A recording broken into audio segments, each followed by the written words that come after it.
I have a fantastic moment to play for you, and it's of a caller calling into an interview that Marjorie Taylor Greene did and confronting her, calling her out for the danger and absurdity of her opposition to the legitimacy of Joe Biden's election. And this is actually a flashback. Got it sent to me recently as a reminder of it, and I wanted to cover it on the show. It's just satisfying to see a citizen of Georgia, I think a constituent of Marjorie Greene's, if I'm not mistaken, calling her and saying what she wants to say, what we all feel about Marjorie Greene, and then Marjorie Greene just having to sit there in silence and listen to it. It's great. But then we're flashing back to this from this interview in 2022 so that I can use it as an opportunity to discuss a really important thing that was brought up in this moment by the caller, especially in light of recent news. So with that being said, here is this clip. We accepted Trump for 4 years. You all refused to accept Biden. You refused to do it. And maybe we didn't like Trump, but he won, and so that was it. You all are not, you will not accept the fact that Joe Biden won. And I'm going to really quickly pause your viewing of this video to ask you to subscribe to the YouTube channel. Just click that subscribe button plus the like button as well and the alert bell so you get notifications.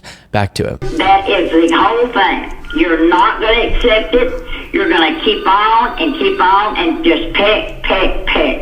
Yeah, and you won't get anything done if you're not going to respect the man. And by the way, I think this is some local show that she's doing the interview on. I don't know why it looks like it was shot so much longer ago than it was, but this was in January of 2022, okay? Not a decade ago. Realize that he's the president. You're not ever going to get anything done.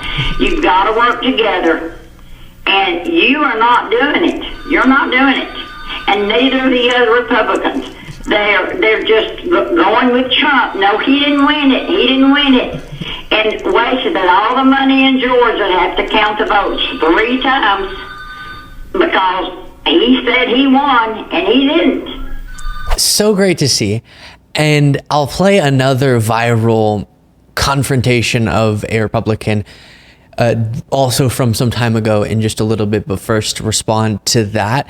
2 big takeaways. The first being the obvious one. Great to see the dangerous lies of Marjorie Greene called out in a rare situation where she just has to sit silently and listen as she attempts to portray herself as polite to this caller and to her constituents. And so really the caller got a chance, a whole minute, to really express what needs to be expressed to Marjorie Taylor Greene, and calling out in a pretty relatable way. You know, she said, we had to accept Trump. We didn't like him, but then someone that you don't like gets elected and you have to create this whole web of lies, this whole conspiracy theory bubble for you to live in so that you don't have to accept that your guy lost. And then takeaway 2 is really interesting. And this caller effectively predicted what Marjorie Greene and her MAGA Republicans were going to do going forward. She said, you're not going to accept this ever. And that's going to mean you're not going to get anything done. And that turned out, especially in light of recent news with Marjorie Greene trying to oust Mike Johnson, yet another example of this inability of MAGA to govern and seriously get things done. That was a really apt prediction. That the lies aren't just dangerous and bad for what they are and what they're about, right? It's really harmful to lie about democracy and without evidence convince people to not believe in the legitimacy of our elections. But also this sort of a lack of a respect for our institutions, for our democratic process, for just functional governance is going to play out in other ways. And the caller correctly assessed that this sort of approach to politics, where everything is about political gain and dedication to this one man cult-like leader, that would get in the way of getting anything done for people. And that's what we've seen ever since Republicans took over majority in the House. Nothing has been getting done except for investigations into Biden. Again, political gain, trying to hurt him politically, but not work with the sitting president to accomplish things. Whereas when Democrats had the majority in the House and Senate, and of course Biden was in the White House the first 2 years of his presidency when Democrats had the control across all those different entities, yes, the list of achievements legislatively was historic, and we talked about that a lot. But a big characteristic of a lot of these major items, legislative achievements, was they were bipartisan. And so Democrats understand that to govern, often you have to do so in a bipartisan way. I have said many times in the past, I think they went a little overboard and could have worked without Republicans a little bit more. But regardless, a lot of their major achievements were bipartisan. And that comes from the reason why that's the case when they had the power in the House, Senate, and by the White House is because of a dedication to actually governing. There's a belief in the Democratic Party, in our institutions, and in the responsibility of people within those institutions who have power within those institutions to actually do things with their positions of power to benefit their constituents. Whereas Marjorie Greene, there's just not that. And that was indicated even just by her lies and attacks against our democracy. Because if you respect so little our institutions that you would create this web of conspiracy theories to deteriorate the belief in them, then you're going to obviously not feel some responsibility to use your power in that institution for good. And that's what played out. It's really interesting the caller was able to pick up on that and how those two things are related. Their inability to accept Biden as the legitimate president, and thus their lack of a commitment to the functioning of our institutions and of the government, is also going to cause what we're now seeing. Especially now, Marjorie Greene trying to oust Mike Johnson, another example of this chaos. And they just don't understand the obligation that they should feel to getting things done and improving people's lives. And that's a big difference between the Republican Party of today and the Democratic Party. And you do have some moderate Republicans who here and there have worked with Democrats on things, but it's always, the leading force is always Democrats on those policy achievements. Whereas again, ever since Republicans got a majority in the House, it's been nothing but nonsense. This other clip, I just threw it in here because it's another wild example of a Republican being confronted by a citizen.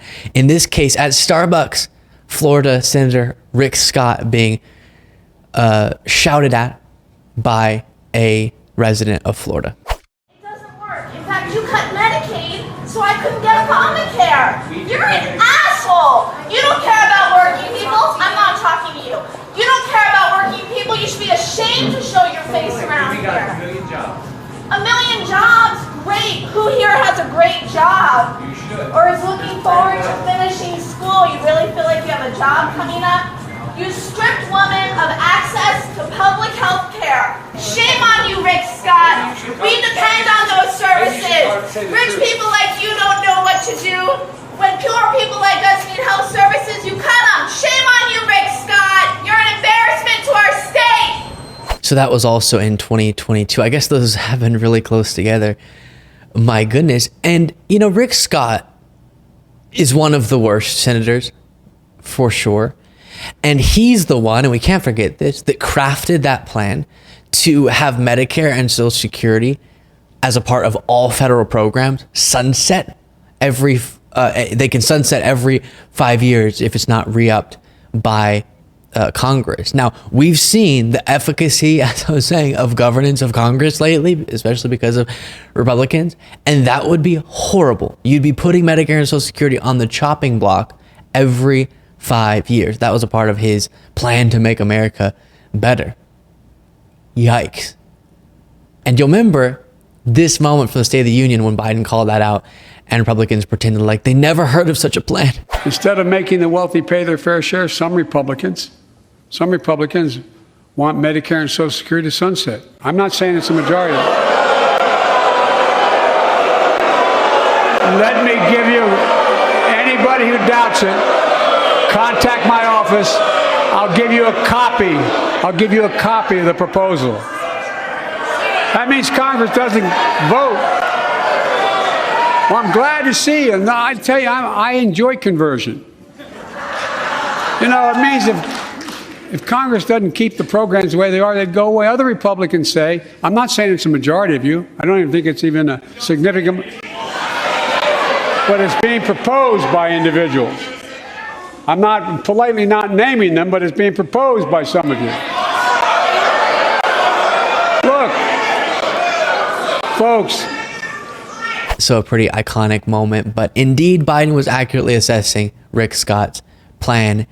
And so the feelings that you saw there from the citizen were absolutely justified for that reason, among many, many others. Make sure you are subscribed to this YouTube channel.